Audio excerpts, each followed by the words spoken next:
দেশের প্রবাসী আয়ের বড় উৎস মধ্যপ্রাচ্য। বহু বছর ধরেই দেশের রেমিটেন্স আয়ের শীর্ষে রয়েছে সৌদি আরবের নাম।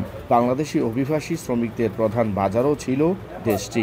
তবে সম্প্রতি সৌদি থেকে রেমিটেন্স প্রবাহে পড়েছে ভাটা। বর্তমানে ব্যাংকিং চ্যানেলের মাধ্যমে বৈধ পথে রেমিটেন্স পাঠানোর পরিবর্তে অনেকে বেছে নিচ্ছেন হুন্ডির পথ। কেননা এদের বেশিরভাগেরই নেই আকামার মেয়াদ, তাই ইচ্ছে থাকলেও বৈধ পথে অর্থ পাঠাতে পারছেন না তারা। সমস্যার সমাধানে পাসপোর্ট নম্বর দিয়ে ব্যাংকিং চ্যানেলে টাকা পাঠানোর সুযোগ চান তারা।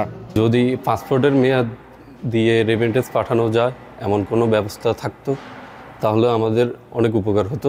সেই সাথে আমরা ব্যাংকে রেমিটেন্স পাঠাতে পারতাম। সরকার এদের জন্য একটা ব্যবস্থা করুক আমাদের জন্য, যাতে আমরা ব্যাংকের মাধ্যমে টাকা পয়সা পাঠাতে পারি, আমার দেশ যাতে ডেভেলপ হয়।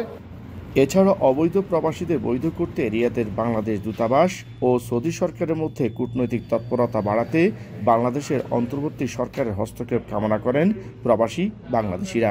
আকামা না থাকার কারণে ব্যাংক সেটা গ্রহণ করছে না। এখন সেই ক্ষেত্রে যদি বাংলাদেশ সরকার প্লাস বাংলাদেশের অ্যাম্বাসি সৌদি আরবের আছে, এরা যদি যোগাযোগ করে, এরা যদি কোনো সহায়তা করে প্রবাসীদেরকে, তাহলে আমরা সেই ক্ষেত্রে বৈধ পথে রেমিটেন্স পাঠাতে পারবো।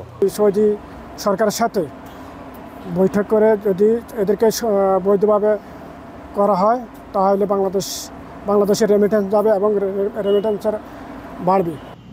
বর্তমানে সৌদি আরব থেকে আলরাজি, ইনজাজ, এসএনবি, টেলিমানি, কুইক পে সহ বিভিন্ন ব্যাংকের মাধ্যমে দেশে অর্থ পাঠান প্রবাসীরা। মোহাম্মদ জাহাঙ্গীর আলম হৃদয়, এখন সৌদি আরব। 250-টিরও বেশি ডিজাইন অপশন নিয়ে ওয়ালটন স্মার্ট ফ্রিজ, বোঝে আপনার প্রয়োজন।